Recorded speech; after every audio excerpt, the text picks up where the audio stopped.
So ngayong araw naman guys, yung mga giant talaba nga pala ang mga nakuha namin. Dito lang pala guys sila nagtatago sa malalim na part dito sa mangrove. Kaya nga guys, nung nakakuha kami, dali-dali kami nagkilaw at nag-ihaw nito. At lalagyan na rin guys namin to ng chili garlic para mas masarap. Kaya samahan nyo guys kami pumood trip.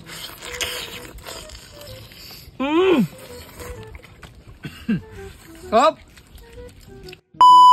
So what's up guys? What's up mga napadaan lang? So for today's adventure natin guys ay manguha nga pala tayo ng mga giant o mga halimaw na talaba. Pero syempre bago tayo makakuha ng mga giant talaba ay kailangan natin makasama itong Kabilas Vlog. Sila kasi guys yung mga veterano sa pangunguha nitong mga giant talaba. Kasi guys napakalalim na nga pala ng pagkukunan natin ito. Sa grupo nga guys namin na napadaan lang channel wala masyadong kayang sumisid ng ganong kalalim. Kaya eto sasamahan daw nila tayo ngayong araw. Saktong-sakto guys kasi medyo magtatanghalian na ay magkakaroon tayo ng pangulam ng mga giant talaba. At hindi na rin nga guys nagtagal yung paglalakbay namin dyan at nakarating na rin kami dito sa spot kung saan tayo manguha ng mga giant o halimaw na talaba. Sinimulan na rin nga pala agad nila guys manguha doon sa gitna na yun at doon nga pala guys sa part na yun ay napakalalim. Tapos ako naman guys ang nagdadala dito sa gilid ng mga makukuha namin giant talaba.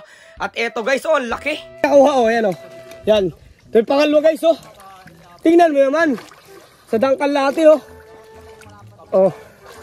Sobrang solid guys. Laki. Sarap nito mga may ihawin. Lalagyan natin ng garlic. Chili garlic.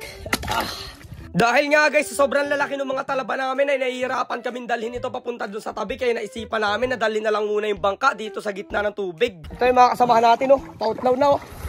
Ano? Laki. Uy, laki oh. Dalawa.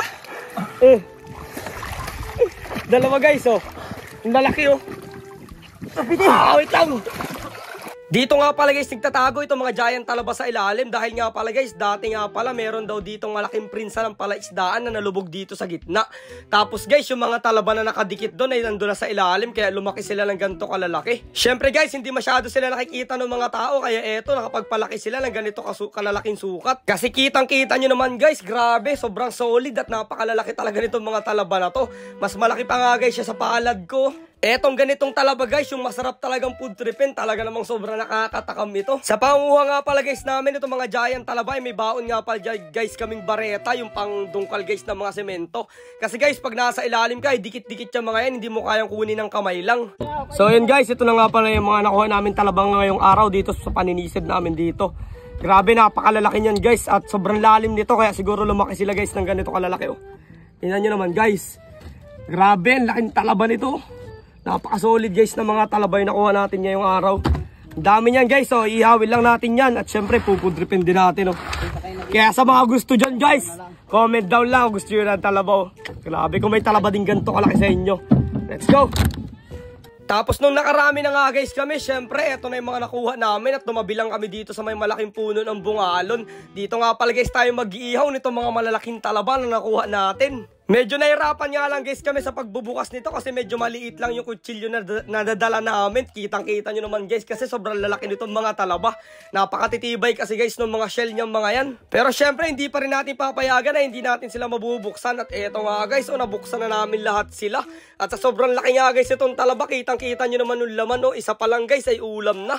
Pero bago nga pala guys tayo mag-ihaw, syempre kailangan muna natin tumikim ng kinilaw nito. Kaya may baon kami guys sukang mahalang dito. Di na rin nga guys ako nakapagpigil dito at nilagyan ko na kaagad ng suka dito itong isang malaking talaba. At syempre titikman ko na. Quality talaga guys yung lasa nito kasi fresh na fresh siya. Kaya pasensya na guys kung matatakam na naman kayo ngayong araw. Paki-comment na lang guys dito sa baba kung sinong gusto mabigyan dyan ng giant talaba. Malay nyo guys, mabigyan namin kayo. At para naman guys mas masarap yung food trip natin dito sa mga giant talaba ay kailangan muna natin tong ihawin kasi sobrang lalaki talaga nila. Lalagyan na nga lang pala guys natin to habang iniihaw ng oyster sauce. Kung makikita nyo guys ay hindi na talaga makapag-intay dito yung mga kasamahan ko. Talagang nagtulong-tulong na kami para lang mapabilis yung pag-iihaw dito kasi sobrang nakakatakam talaga. Napakaganda rin naman guys at nakaka-relax nitong spot na napagpuntahan namin ngayong araw. Pero bago guys natin food tripin yung mga giant talaba, gagawa muna tayo dito ng chili garlic para mas masarap naman guys mamaya yung kain natin dito. At kitang-kita nyo naman guys nung nalagyan na natin ng chili garlic yung mga giant talaba natin, sobrang nakakatakam. At syempre bago namin kainin yan ay magdadasal muna kami at magpapasalamat kay Lord sa lahat ng mga blessing na binigay niya. So yun guys, tikman natin yung giant talaba oh. May chili garlic oh. Tingnan nyo guys ha.